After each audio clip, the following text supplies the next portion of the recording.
Welcome to Salvaterra Pottery's channel, where we show you how we create pottery from our production studio and gallery located in Weaverville, North Carolina. Well, welcome back to the studio. This is Sue with Salvaterra Pottery, and today I am making a vessel sink. I use 10 pounds of clay. That is as large as I generally go as far as centering is 10 pounds because it's a struggle to get 10 pounds centered, at least for me.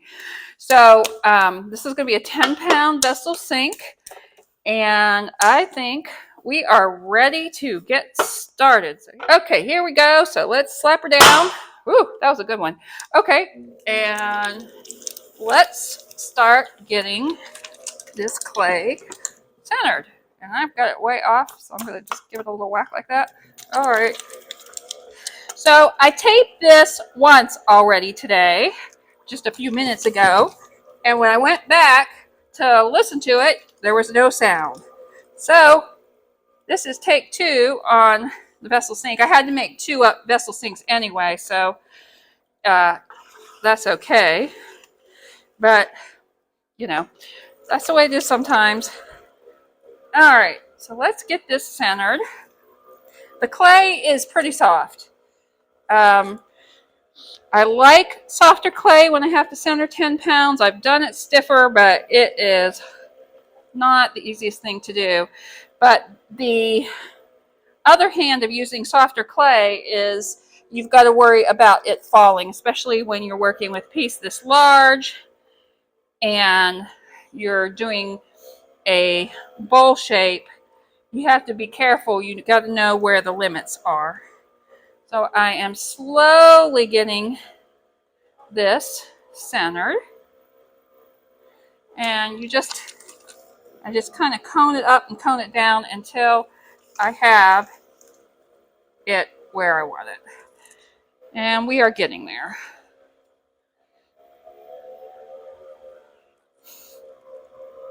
So when I'm centering, I always have one hand on the side, at least one hand, sometimes 2, like right now, to guide the clay down so it stays centered. So that's what I'm doing. The bottom is still a little rough. The rest of it was pretty good. So I'm going to use a tool. For some reason, using a tool like this and pushing against it just helps me get things where I want them. And I'm going to establish how wide the base of my vessel sink will be. All right, so we are establishing our base, and I'm pushing down on the top and letting it get wider on the go down on the sides.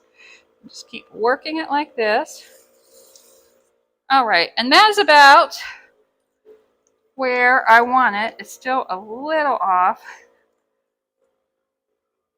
If it's off now, I think it's going to be off a little bit as it's getting thrown. It's going to show up somewhere. All right, I'm feeling good about that. Got the width. I've got it centered pretty well.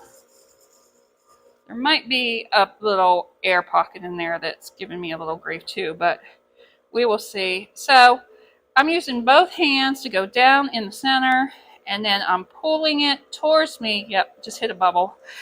And I'm leaving the bottom right now pretty thick because I can always go back and thin out that bottom and push it to the side. But the bowl has to slowly curve down a continuous curve because you want the water to drain out, right? You don't want the water in your sink to pool in a certain spot. So the lowest spot has to be in the center, and the rest of it has to kind of go up. So I spend quite a bit of time working on this bottom to get it where I want it.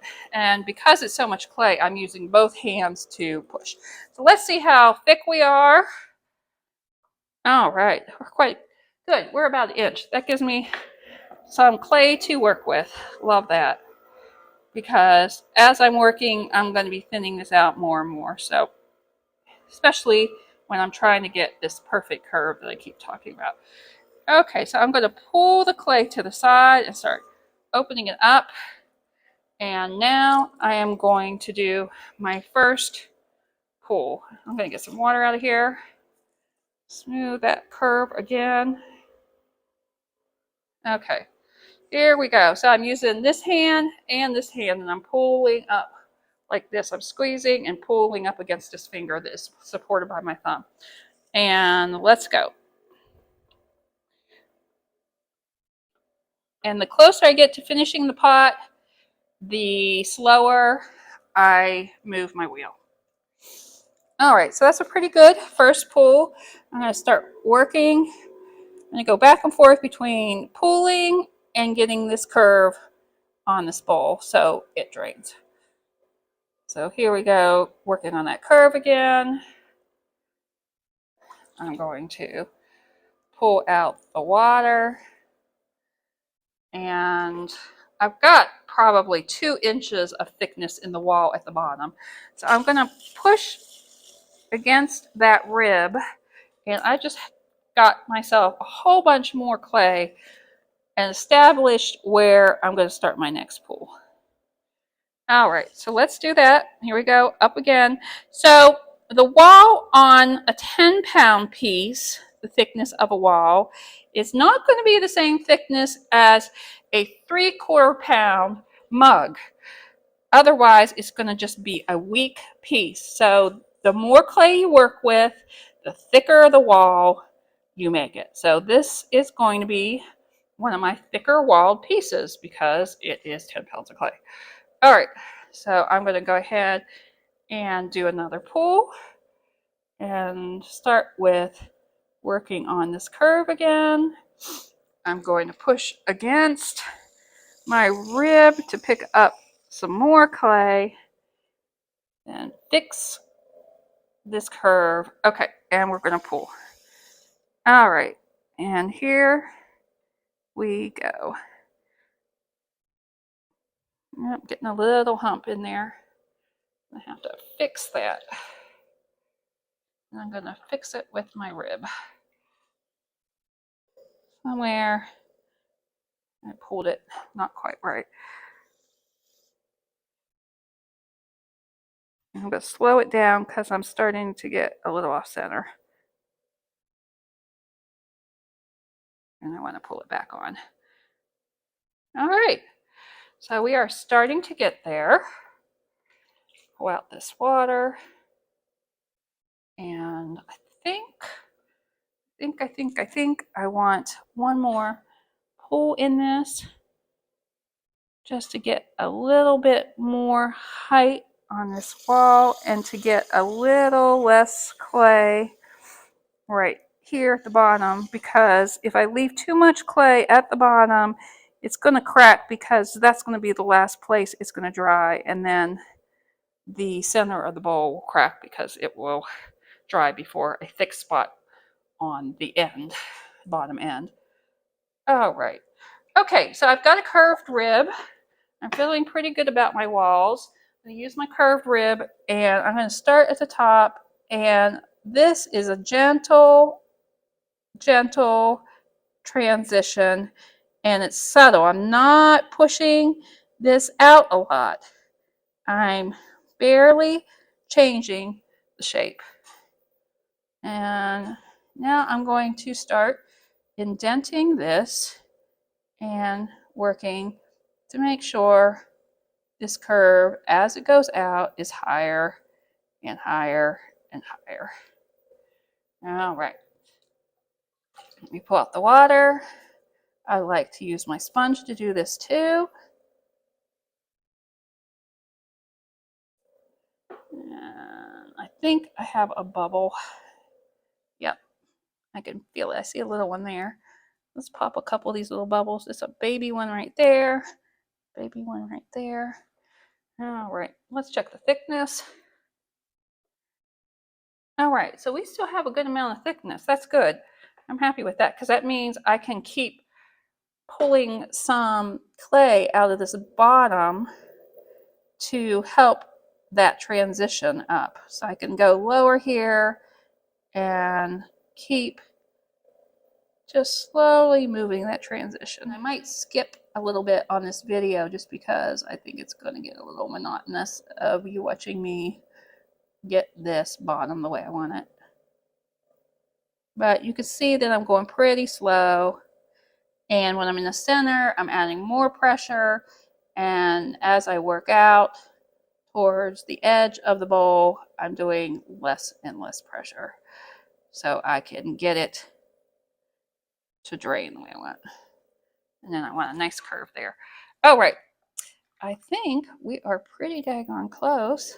Thanks for watching. If you are enjoying our video, please consider supporting Salvaterra Pottery by purchasing a pot. You may do so through our website, salvaterrapottery.com, or better yet, visit us at our studio in Weaverville, North Carolina, just 10 minutes north of Asheville. Any purchase helps us to continue our educational videos and work in the studio. And remember to like and subscribe. I like a it flare really does help on the top other folks get to see of my vessel sink. So there we go. We're even back up. And so I'm just going to push this down and give it a little bit of a rim. So this tomorrow will get slip texture on it. I wait a day because I've had bowls fall because slip has more water content than the clay that you throw, and it absorbs into the clay that you threw, and then it can fall and let loose. So I've just found it's better to wait a day, be patient. Okay, so now I got to figure out my hole. Here is the drain that's going to go in it, and what I usually do, take my needle tool and I start with a smaller hole than what is required, and then I measure. And see, I thought that was going to be a lot too small, and it is not. So now I'm going to go out a little further from that. All I did was touch the surface. Okay, so if I make the hole that large, where are we? We are a little too large. Okay, so I'm going to go somewhere in between that and really start pushing. Just a little bit past my last one, I think. And I'm going all the way down, down, down, down to the bat. I could feel my shirt touching this rim. All right, so I've gone all the way down, and then I usually get a trimming tool out and I pull. Ugh. Yeah, you want to do that. Okay, I got something to patch up there. So anyway, get my trimming tool out and I try to get this clay out of here. And a lot of times I just dig it out a little bit at a time until it kind of just comes out. So I'm going to go ahead and run my needle tool again in that one spot where I was making where the circle is.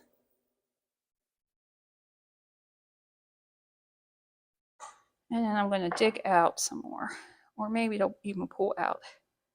No. So you could, I'm sure you could do this on another day and just trim out this bottom.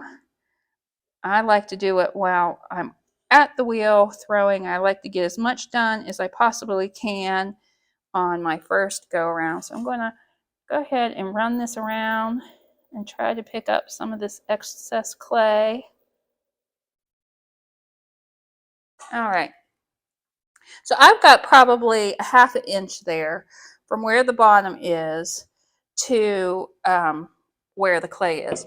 So you've got this piece right here on your fixture, and you need it to be indented down in to the bowl. Otherwise, it's going to pull right here on this metal.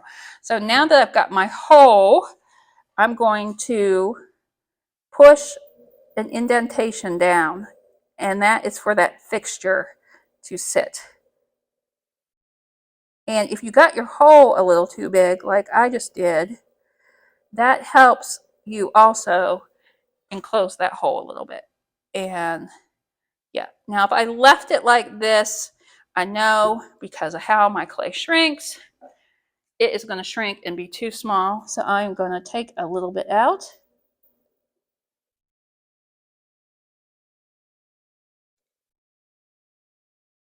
Better to go slow and take a little out and try again.